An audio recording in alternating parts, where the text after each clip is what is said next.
Imagine waking up to the roar of sirens blending with Christmas carols in Kiev, a festive buzz gripping the city as Ukrainians celebrate triumph amidst chaos.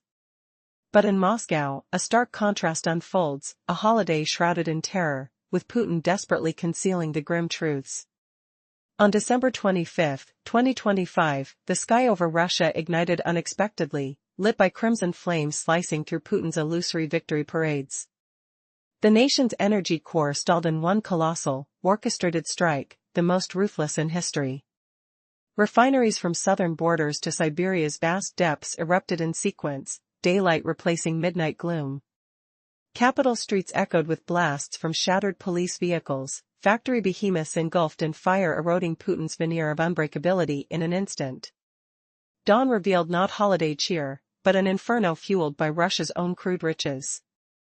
No corner of Moscow offered sanctuary anymore.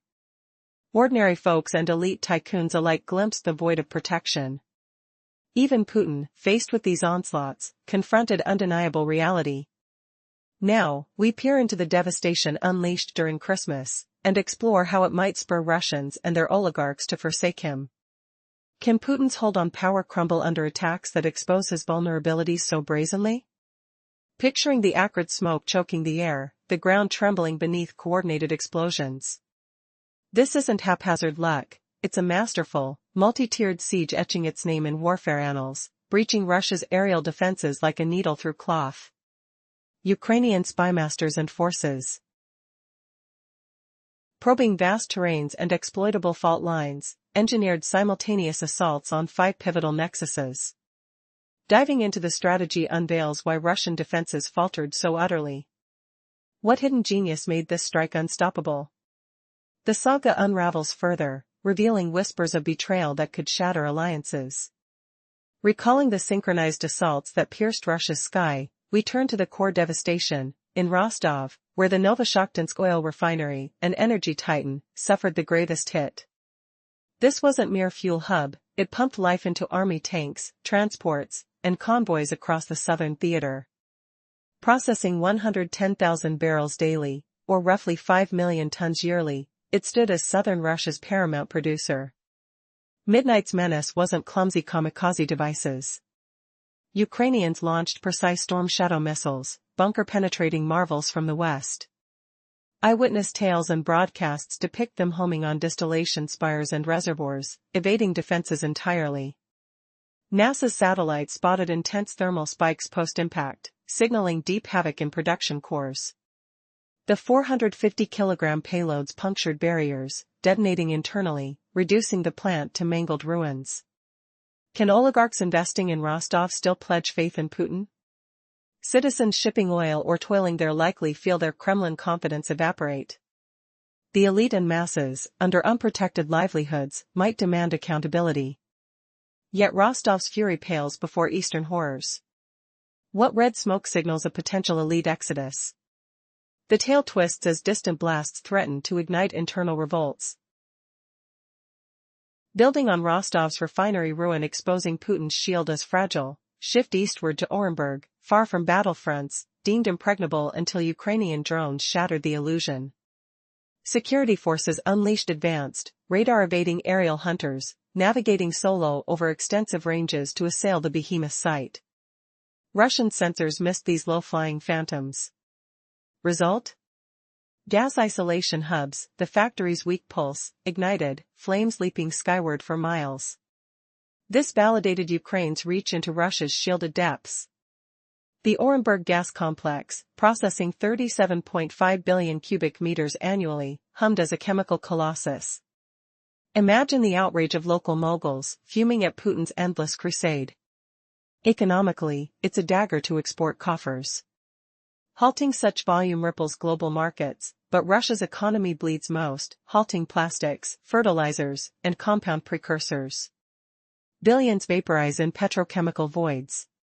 Restorations could span months or years, stymied by sanctions barring spares. Permanent ruin looms. Locals can't ignore, throngs face layoffs, cities wither without income. Homes turn icy, futures bleak, this seething mass undermines Kremlin narratives, refrigerators empty amid tales of glory. Industrial collapse morphs into social powder keg, endangering internal stability. Is this the spark for oligarch despair, planning escapes from Putin's sinking ship?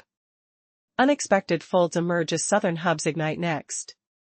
From Orenburg's gas flares exposing elite insecurities, journey south to Krasnodar, where Temryuk ports inferno crippled maritime veins. Link to the Kerch Strait. It fueled ferries and haulers. Ukrainians bombarded fuel depots in a calculated logistics joke. Reports detail 2,000 square meters ablaze, heat registering as apocalyptic on scanners. A simple blaze? No, tanks' chain reactions crippled cranes, ramps, rails. Effects radiate across Black Sea and Crimea routes. Kerch Bridge strain intensified, now Temryuk's fall erases sea resupply. Ferries fueling Crimea falter, winter bottlenecks looming for bases and civilians. Crimea teeters toward decay. For tycoons, ports were fortune forges, Temryuk's blaze voids billions in oil deals. Drones torch alliances. Can loyalty persist when wealth crumbles?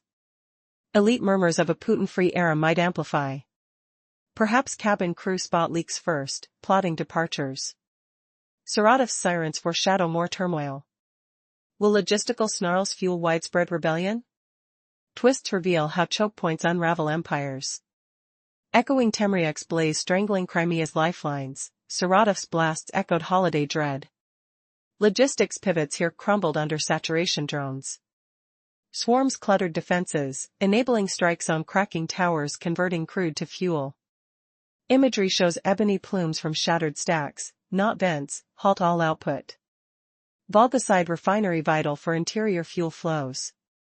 Hugh snaked kilometers at Rostov station's Christmas morn. Putin, undaunted, plunges Russia into scarcity. Anxiety grips drivers fearing tomorrows with empty tanks. Fumes of despair permeate air. Without diesel, sustenance convoys falter. Is this the brink where masses confront Putin's folly? Sensory onslaught, crackling fires, sulfur stench. Asphalt vibrations, pits desperation against hubris. Can one region's fuel famine ignite nationwide fury? The narrative peaks at betrayal's edge. As Ukrainian forces dissected Russia's vast vulnerabilities, meticulously plotting strikes on 5 vital hubs at once, the Russian military lay exposed, utterly powerless against this precise onslaught. Picture this shocking reality: what if the very lifeline of Russia's southern defenses could be severed in a heartbeat, leaving oligarchs scrambling and citizens in despair? On that fateful Christmas night, the heart of Russia's energy empire pulsed no more, slashed open in a blaze that humiliated Putin's iron grip. In the southern fortress of Rostov, the Novoshakhtinsk oil plant stood as a colossal beast, fueling the Russian army's machines across the region. Imagine warehouses choked with the scent of crude oil, towers humming with relentless machinery, and the earth vibrating from processing capacity of about 110,000 barrels daily, roughly 5 million tons annually. This monster refinery in southern Russia wasn't just big, it was indispensable. At the stroke of midnight, no mere drone-laden kamikaze swooped in. Instead, Ukrainian pilots unleashed Storm Shadow missiles, MQ-9 Reaper cousins from the west, pinpoint accurate and primed to burrow through bunkers. According to eyewitness accounts and local broadcasts, these fiends zeroed in on the plant's core distillation towers and storage tanks, dodging air defenses like shadows in the night. NASA's unwavering satellite imagery captured it all, searing heat signatures erupting right after impact, proving devastation beyond repair. Storm Shadow's 450-kilogram warhead burrowed through thick concrete shields, then unleashed havoc within, warping steel into twisted ruins. The air crackled with crackles of disintegration, a metallic tang mixing with scorch. Could a Rostov-based oligarch still pledge loyalty to Putin? Trust shattered for citizens exporting fuels or toiling here under Kremlin watch. Elite and ordinary Russians alike, witnessing unprotected lives and fortunes ablaze, might turn vengeful. But Rostov's woe wasn't the lone spark igniting rage against Putin. What deeper betrayals lurked, ready to unravel the dictator's facade further? Would the strikes awaken a storm of dissent that no propaganda could quell, forcing elites to question their allegiance in whispers that turn to roars. The air heavy now with acrid fumes, forcing coughs and watery eyes. What next twist could topple the oligarch's fragile peace?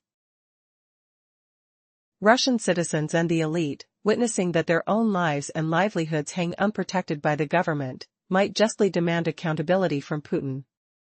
Yet, the sparks of anger pushing Russians away from him extend far beyond Rostov alone. Imagine shifting your gaze from the south to the distant east, where Orenburg lies thousands of kilometers from the battlefront. This supposed haven in Russia's heartland, once assured of war's reach never touching it, morphed into a fiery torment under Ukrainian intelligence's relentless drones. The SBU unleashed cutting-edge drones, stealthy with low radar profiles, extended ranges, and self-guiding paths, targeting this colossal site. Russian defense radars blinked uselessly, missing these hushed predators slicing through the skies at treetop levels. And the outcome? The plant's delicate gas separation units, its beating heart, erupted in chaos, with towering blazes lighting the night for miles around. This strike shattered illusions, exposing how Ukraine now penetrates Russia's vast defenses without mercy, anywhere, anytime. The Orenburg gas processing plant stands as Russia's premier gas chemical behemoth, churning through 37.5 billion cubic meters of gas yearly. Can you fathom the fury boiling in a local Russian business owner, seething at Putin's unyielding war path that invites such ruin? Economically, it's a venomous strike severing Russia's export lifelines. Halting a plant this size sends tremors through world energy markets, but hits Russia's economy hardest. It refines not just natural gas, but the building blocks for plastics, fertilizers, and chemicals too. Production's halt has gouged a billion-dollar crater in their petrochemical empire, a madness that could send oligarchs into rages. Plus, this devastation might vaporize the energy rubles Putin banks on to fuel his war machine, rising as smoke with the flames. Rebuilding? Months, or even years. Western sanctions bar Russia from the vital parts, locking in this blow as lasting industrial death, not a fleeting hiccup. Locals can't ignore the fallout. A shutdown here dooms thousands to endless layoffs, freezing homes in bitter neglect, starving cities of hope. Refrigerator shelves echo emptiness, jobs vaporize, and social unrest brews like a gathering storm. The working masses deafened to Putin's hollow triumphs, starved of futures. Flames roared from Orenburg that night, the acrid stench of burning fuel choking the air, heat warping the ground underfoot. Oligarchs clutching their fortunes must now ask themselves, is loyalty to a leader who lets their empires burn worth the gamble? Whispers of a Putin-less dawn turn to thunderous debates. Yet, as sirens wail on, will this ignite a full rebellion, or douse the fires with new alliances? The petrochemical industry has become a nightmare for Russian oligarchs. Its destruction could wipe out Putin's sacred energy revenue, fueling his war machine. Repair delays could stretch into years or even decades. Without access to vital parts, the damage becomes permanent, transforming a temporary setback into an irreversible blow. Russian citizens can't ignore what's happening in their own backyard. The shutdown of the massive gas processing plant in Orenburg means thousands of workers face indefinite furloughs or permanent unemployment. These plants are the lifeblood of their cities. When they close, entire communities die.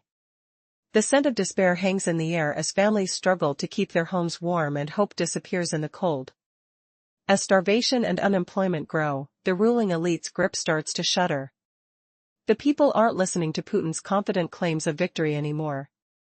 They see empty refrigerators and broken factories. The industrial collapse is a social powder keg, ready to ignite chaos within Russia itself. Then came the shockwave reaching further south to Krasnodar's Temryuk port, the Black Sea's logistical lifeline. This vital gateway ships fuel and supplies to Crimea. Now, Ukrainian forces targeted it directly, igniting a 2,000 square meter blaze with such intensity that thermal imaging revealed catastrophic heat. This isn't just a warehouse fire, it's the collapse of an entire logistical hub. Explosions of fuel tanks crippled cranes, loading ramps, and rail lines, turning vital cargo points into ruins. The ripple effects? They threaten Black Sea shipping routes and cut off Crimea's lifeline, an unbearable squeeze on an already strained supply chain. With Temriuk disabled, the possibility of resupply by sea evaporates, tightening the noose around Russia's occupied territories.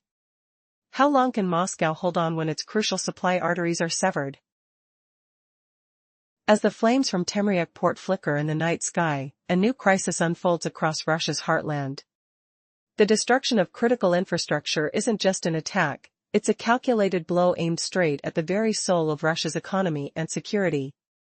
With ports and rail links shattered, the nation faces a looming catastrophe. How long can Putin's grip hold when vital arteries are cut off? But the worst is yet to come. The destruction extends far beyond the Black Sea. In Saratov, sirens shriek through the cold winter air.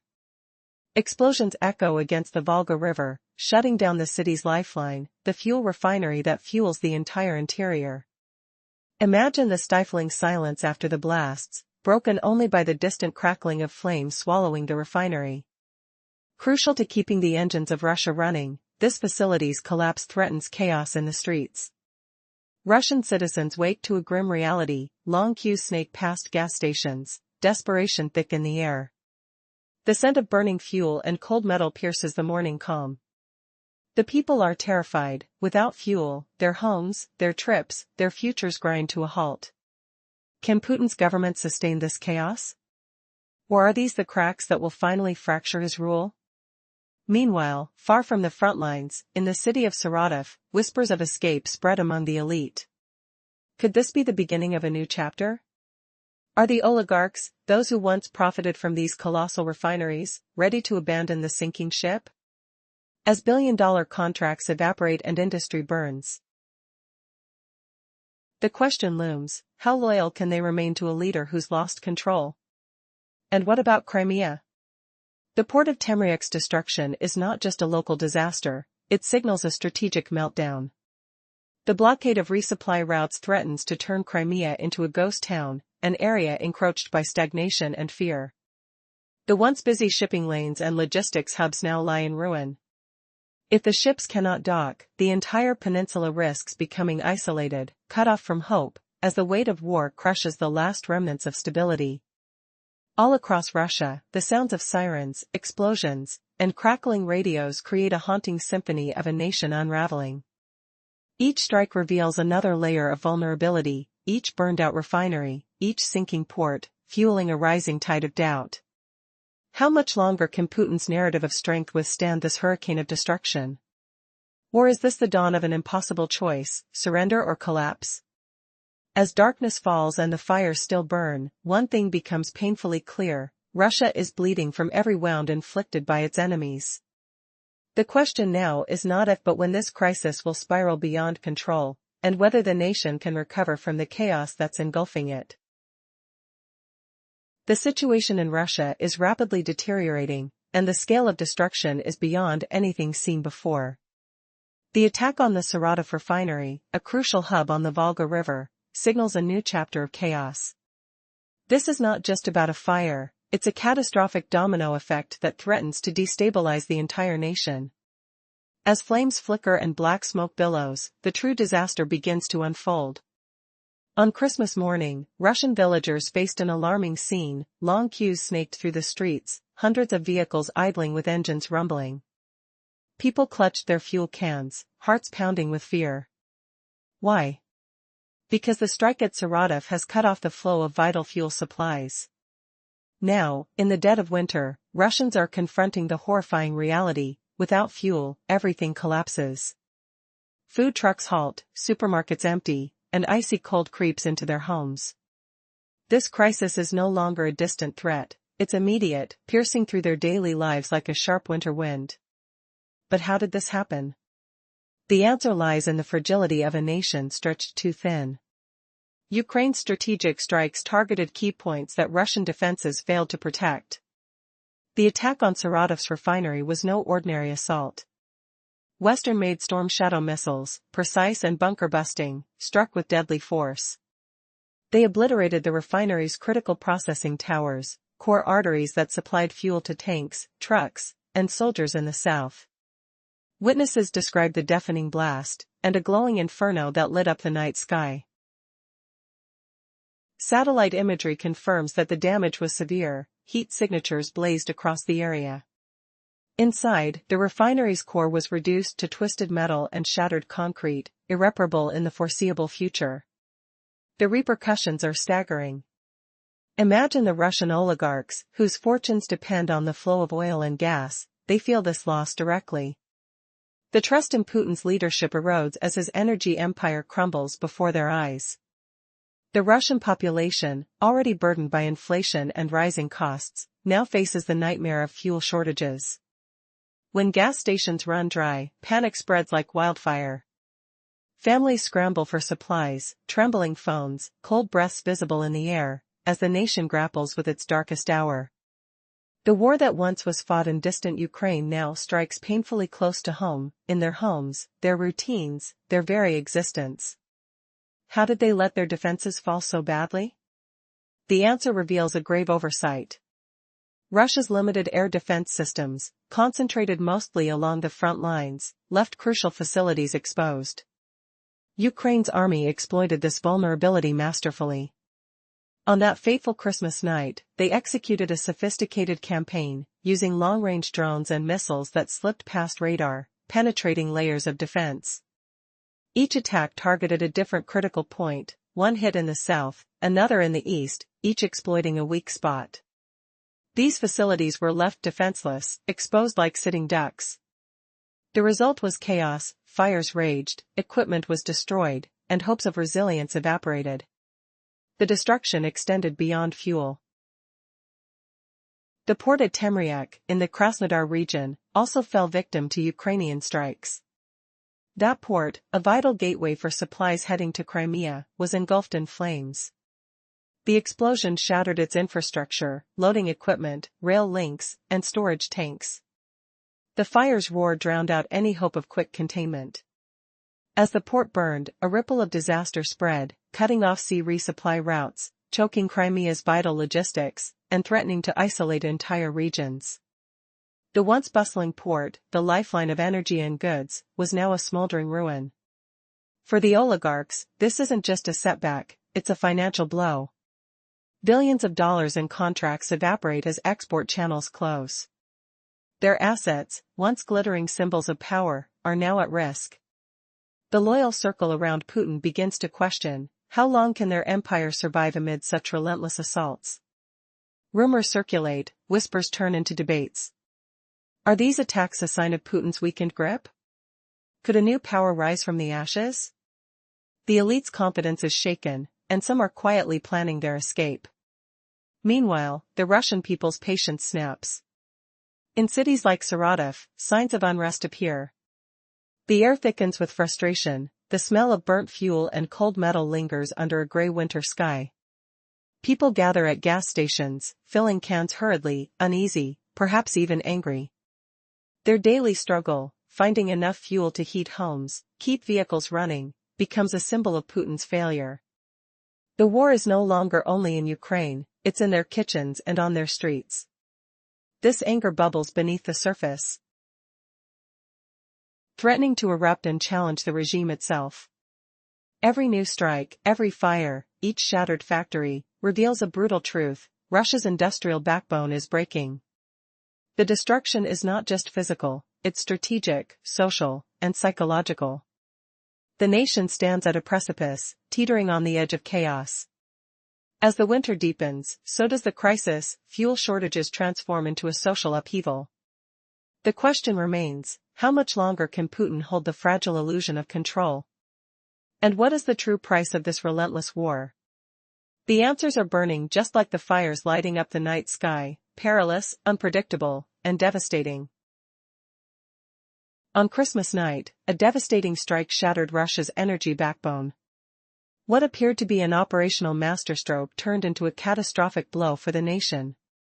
The flames that lit up the night sky were just the start.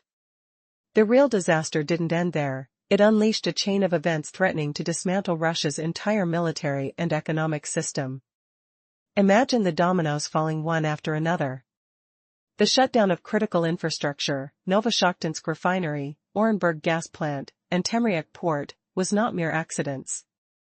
It was a calculated series of strikes that would ripple across every corner of Russia. These facilities are the gears that steer Moscow's vast machinery. When they grind to a halt, chaos erupts everywhere. But the damage extends beyond physical destruction. It's a psychological blow that's eroding the very foundation of Putin's power. In the heart of Moscow, a police patrol car exploded without warning. 2 officers lost their lives. This wasn't just an attack, it was a symbol of vulnerability. Inside the capital's elite neighborhoods, the usual hum of security is replaced by sirens and growing fear. Air travel has become a luxury. Airports are shutting down, escape routes shrinking like a strangling vine. The very security that once shielded Moscow is now crumbling.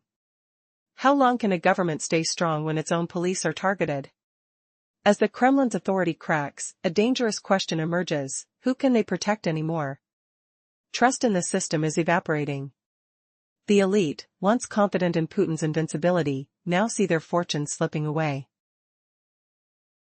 Their fortress is crumbling, revealing the fragile illusion of control.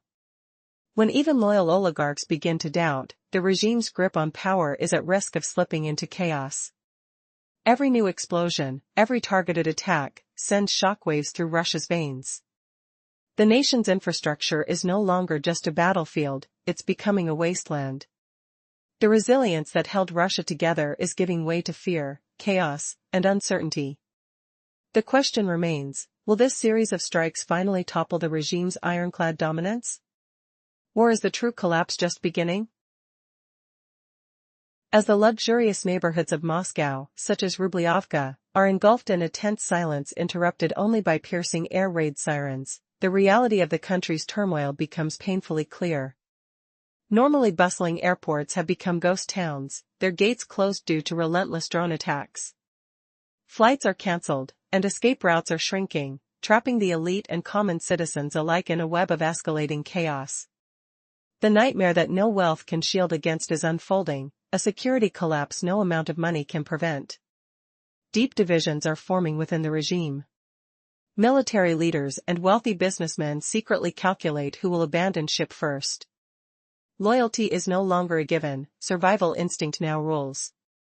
Meanwhile, in cities across Russia, sirens blare through the night, announcing destruction as real and tangible as the smoke billowing from burning refineries.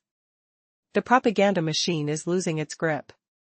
No matter how loud the televised assurances from personalities like Soloviev or Simonyan shot, the truth cuts through. Residents of Orenburg see the smoke from their windows, memories of victory fading with each passing day. Russia's loss of over 100,000 soldiers and the loss of control over parts of its territory have shattered the official narrative. Videos, despite strict censorship, spread rapidly online. They reveal angry, panicked crowds demanding answers. Why can't the government protect its people? Why are they paying the deadly price for a war they didn't choose? The country's foundations are trembling. By the end of 2025, the stark reality is undeniable: Russia has become a victim of its own making. The regime's grip on power loosens as its territory recedes and its military strength diminishes. Its energy lifelines are severed, and Vladimir Putin's relentless pursuit of this conflict has plunged the nation into a dangerous, self-destructive phase. Now, the question looms large: as the cracks deepen, might the very oligarchs and citizens who once backed Putin turn away from him entirely? Could they open their doors to the West, seeking safety and change? If that moment arrives, it might come too late to save Putin himself.